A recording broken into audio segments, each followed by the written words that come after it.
my best old ex-friend Ray. Gosh, she said she knew well and sometimes hated. But isn't that the way? Welcome back to the Daily Show, hitting you in the nose at 9:19. A little bit of change. Tom Emery joins us now. Always a great conversation when Tom's on the line. And Tom, we're talking about Will Robinson today and really just the remarkable career he had. Yeah, thanks for having me, CJ. Will Robinson is an Illinois basketball figure really that more people need to know about. Although his career was made not only here in Illinois, but in the NBA and the NFL as well. Robinson, one of the rare individuals that was an outstanding high school coach, college coach, and left his mark on the pros, which isn't done all the time. And just a great story all around. Well, and Tom, where do we really start on this? I mean, what's the best diving in point here? Well, when it comes to Robinson, you really don't know.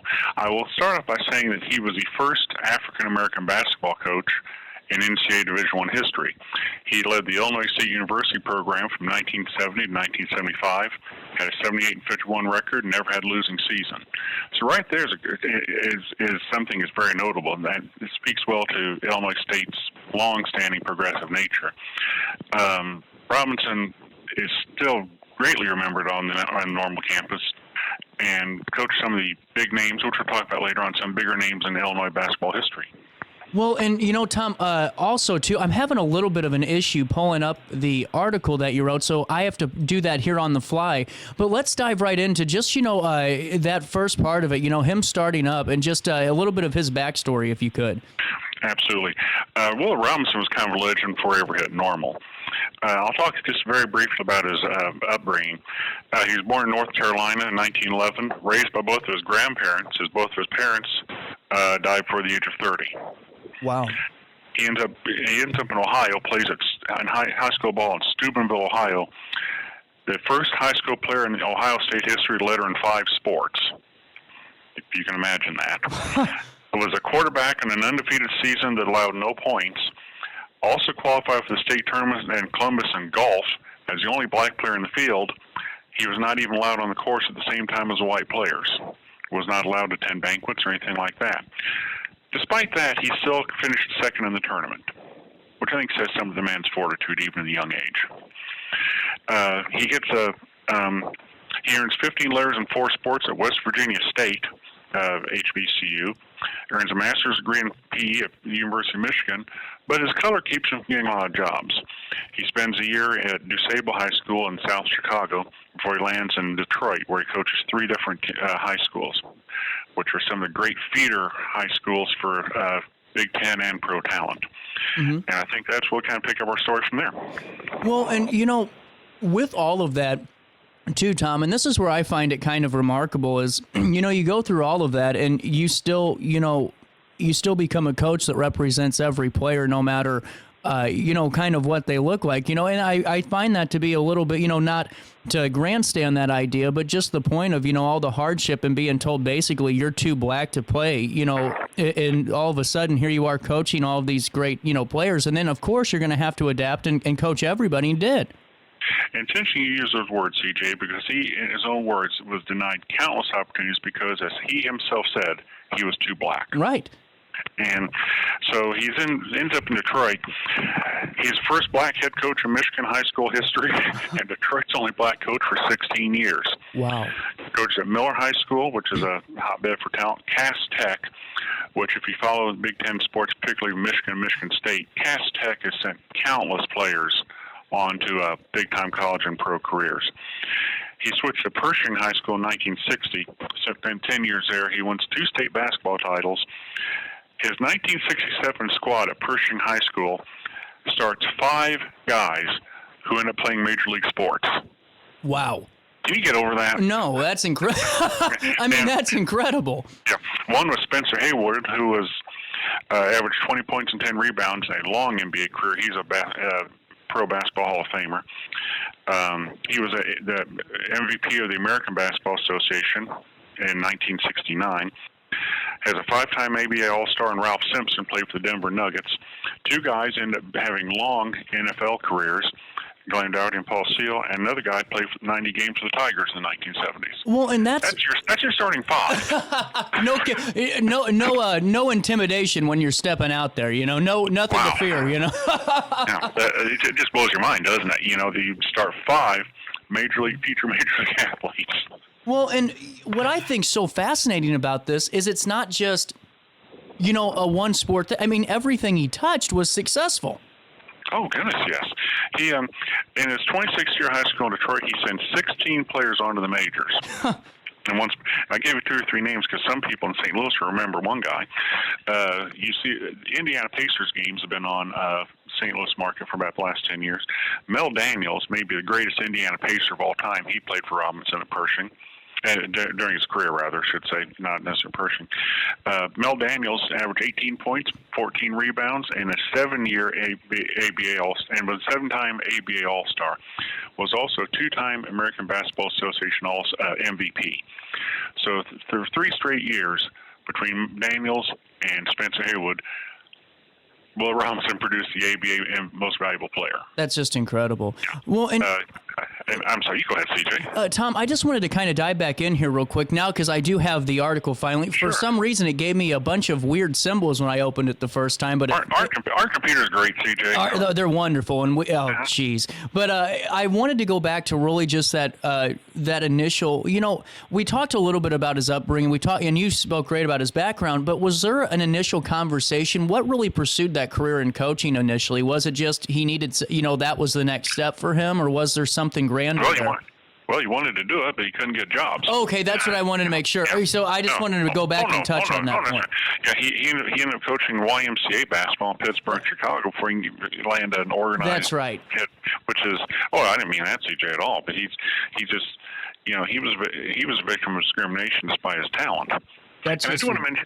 Yeah, and I do want to mention one other person he coached, because Cardinal fans know this guy. I'm not a Cardinal fan, but I know a lot of Cardinal fans are listening.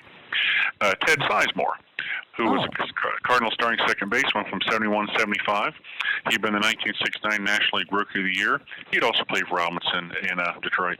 Wow. Well, and on that too, what was his coaching philosophy like? Was there a specific style that he had, like all the other kind of coaches had? Especially like a Bobby Knight. Was there an aurora about him? With his players.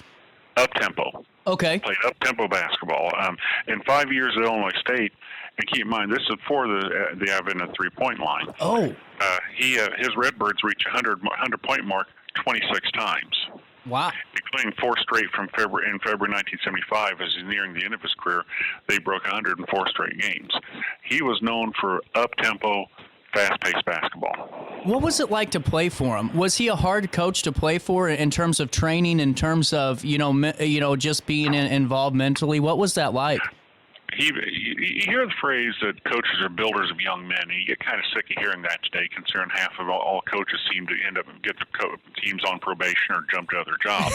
Yeah. Will Robinson was a builder of men. Doug Collins, and we'll talk about him a little later, said, quote, he was Robinson's biggest star at Illinois State, that, quote, he taught me the essence of life. He was more of a life coach than a basketball coach. And that's a really provocative statement. Yeah. Wow. The guys, I'm sorry. See, I'm having trouble hearing you. We don't have very good connection. I mean, cut you off. I'm sorry. Oh, no, you're fine, Tom. You aren't cutting me off at all.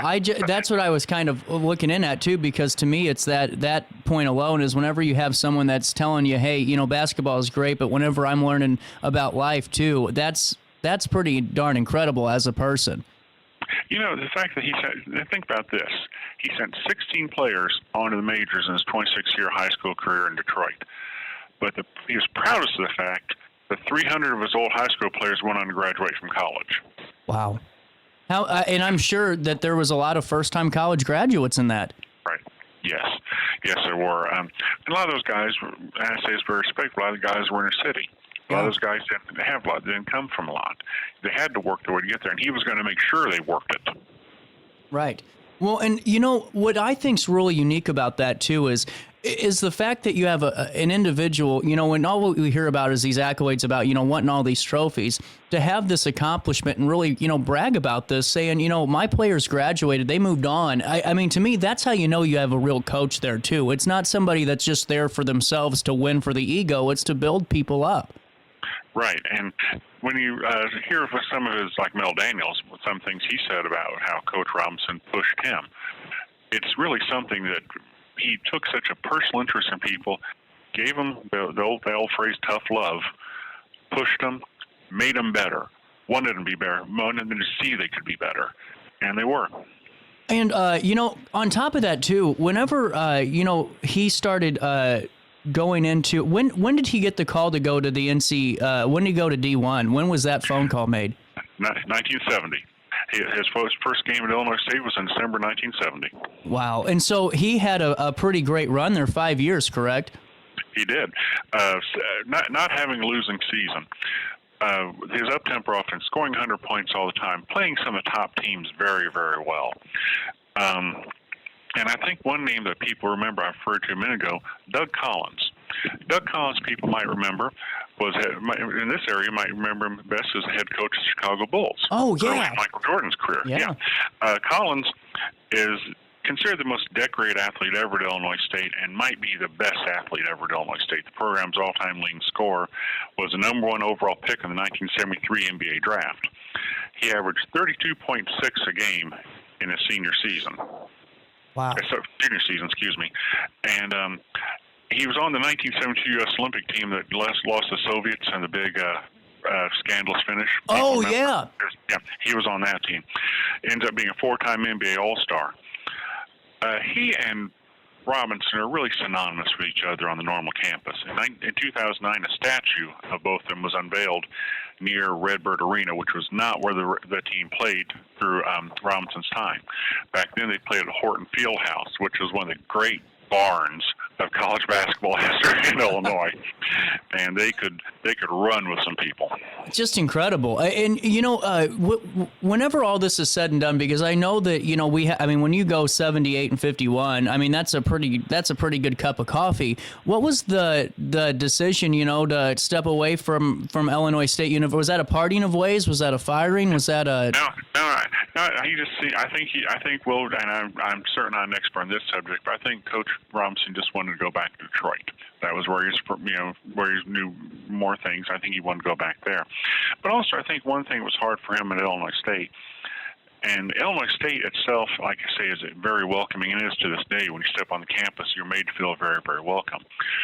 But when he would go into opposing arenas, the specter of racism still haunted him. Yeah. Because fans and other players were not quite as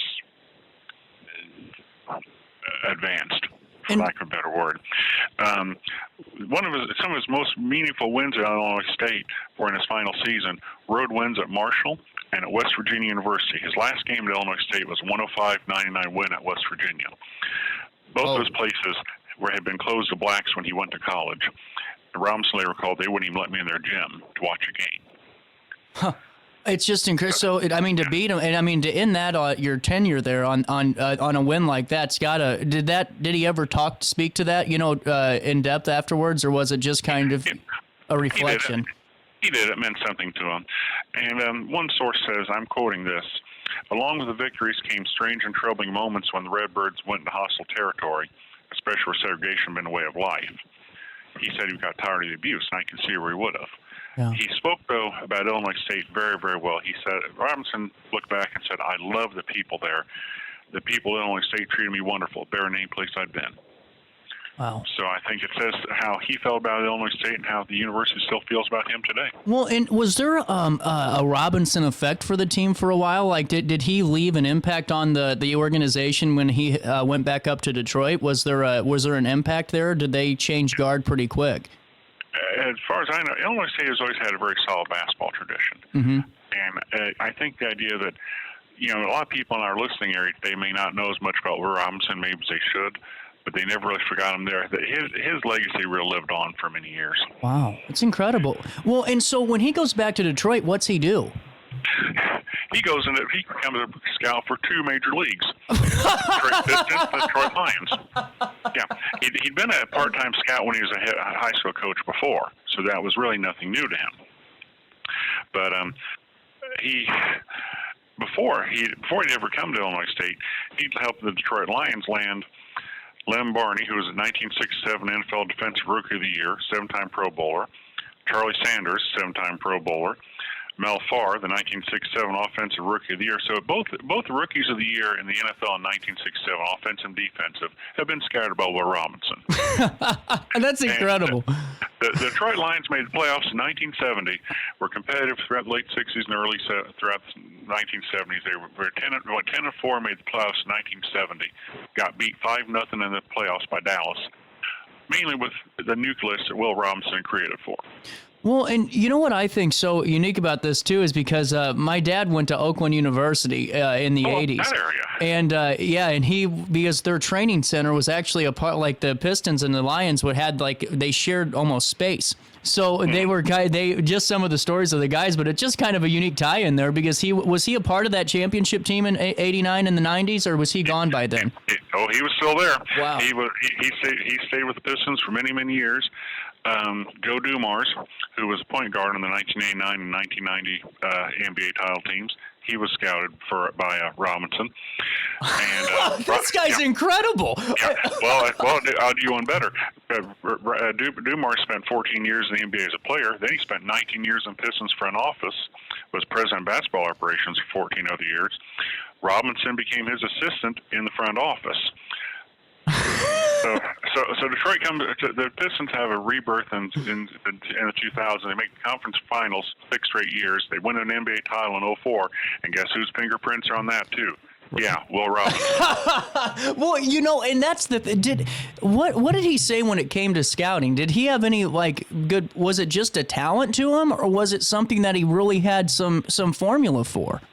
I couldn't speak to that, CJ. I think they just all go on about how he just had an uncanny, just remarkable knack for identifying the best talent, the best people. Oh, this is so cool.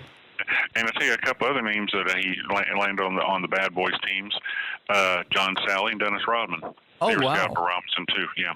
Wow. And Tom, what do you think he was the most proud of overall in his career? Have you had in terms of just what you've seen and what you've been able to observe from his writings and just quotes? I think the fact he was so proud of having all those college graduates from his kids in high school in Detroit, I think really meant something. It's incredible. It's so incredible. I think his longevity is proud of.